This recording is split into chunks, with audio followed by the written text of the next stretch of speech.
आप सबको जय मसीह की हिंदी बाइबल स्टडी 1 में आपका स्वागत है। हमारा आज का वचन है उत्पत्ति की पुस्तक 11 अध्याय वचन 1 से 32। सारी पृथ्वी पर एक ही भाषा और एक ही बोली थी। उस समय लोग पूर्व की ओर चलते चलते शिनार देश में एक मैदान पाकर उसमें बस गए। तब वे आपस में कहने लगे कि आओ हम ईंटें बना बना के भली भांति आग में पकाएं।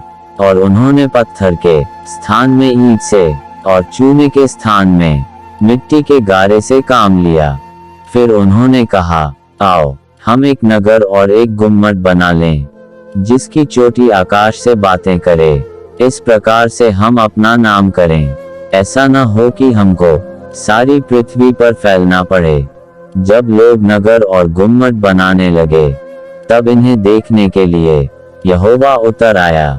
और यहोवा ने कहा, मैं क्या देखता हूँ कि सब एक ही दल के हैं, और भाषा भी उन सब की एक ही है। और उन्होंने ऐसा ही काम भी आरंभ किया। और अब जितना वे करने का यत्न करेंगे, उसमें से कुछ उनके लिए अनहोना न होगा। इसलिए आओ हम उतर के उनकी भाषा में बड़ी गड़बड़ी डालें कि वे एक दूसरे की बोली को न समझ सकें। इस प्रकार यहोवा ने उनको वहां से सारी पृथ्वी के ऊपर फैला दिया। और उन्होंने उस नगर का बनाना छोड़ दिया। इस कारण उस नगर को नाम बाबुल पड़ा, क्योंकि सारी पृथ्वी की भाषा में जो गड़बड़ी है, सो यहोवा ने वहीं डाली। और वहीं से यहोवा ने मनुष्यों को सारी पृथ्वी के ऊपर फैला दिया। शेम की वंशावली यह है। जल प्रलय के 2 वर्ष पश्चात, जब शेम 100 वर्ष का हुआ, तब उसने अर्पक्षद को जन्म दिया। और अर्पक्षद ने जन्म के पश्चात शेम 500 वर्ष जीवित रहा। और उसके और भी बेटे बेटियां उत्पन्न हुई। जब अर्पक्षद 35 वर्ष का हुआ, तब उसने शेलह को जन्म दिया। और शेलह के जन्म के पश्चात अर्पक्षद 403 वर्ष और जीवित रहा। और उसके और भी बेटे बेटियां उत्पन्न हुई।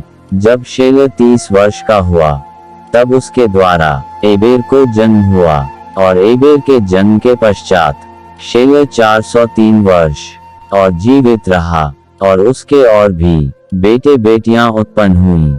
जब एबेर 34 वर्ष का हुआ, तब उसके द्वारा पेलेग का जन्म हुआ। और पेलेग के जन्म के पश्चात एबेर 430 वर्ष और जीवित रहा।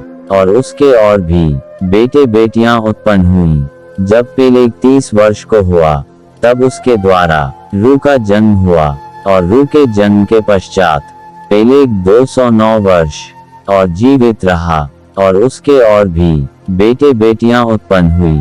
जब रू 32 वर्ष का हुआ, तब उसके द्वारा सरूग का जन्म हुआ। और सरूग के जन्म के पश्चात रू 207 वर्ष और जीवित रहा। और उसके और भी बेटे बेटियां उत्पन्न हुई। जब सरूग 30 वर्ष का हुआ, तब उसके द्वारा नाहोर का जन्म हुआ। और नाहोर के जन्म के पश्चात सरूग 200 वर्ष और जीवित रहा। और उसके और भी बेटे बेटियां उत्पन्न हुई।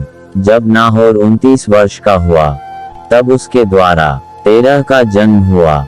और तेरह के जन्म के पश्चात नाहोर 119 वर्ष और जीवित रहा।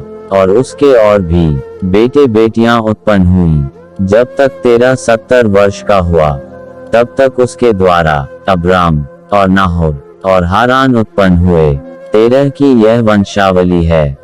तेरह ने अब्राम और नाहोर और हारान को जन्म दिया। और हारान ने लूत को जन्म दिया। और हारान अपने पिता के सामने ही कसदियों के ऊर नाम नगर में, जो उसकी जन्मभूमि थी, मर गया। अब्राम और नाहोर ने स्त्रियां ब्याह लीं। अब्राम की पत्नी का नाम तो सारै और नाहोर की पत्नी का नाम मिल्का था। यह उस हारान की बेटी थी, जो मिल्का और यिस्का दोनों का पिता था। सारै तो बांझ थी, उसके संतान न हुई। और तेरह अपना पुत्र अब्राम और अपना पोता लूत, जो हारान का पुत्र था, और अपनी बहू सारै, जो उसके पुत्र अब्राम की पत्नी थी, इन सबों को लेकर कसदियों के ऊर नगर से निकल कनान देश जाने को चला। पर हारान नाम देश में पहुंचकर वहीं रहने लगा। जब तेरह 205 वर्ष का हुआ, तब वह हारान देश में मर गया।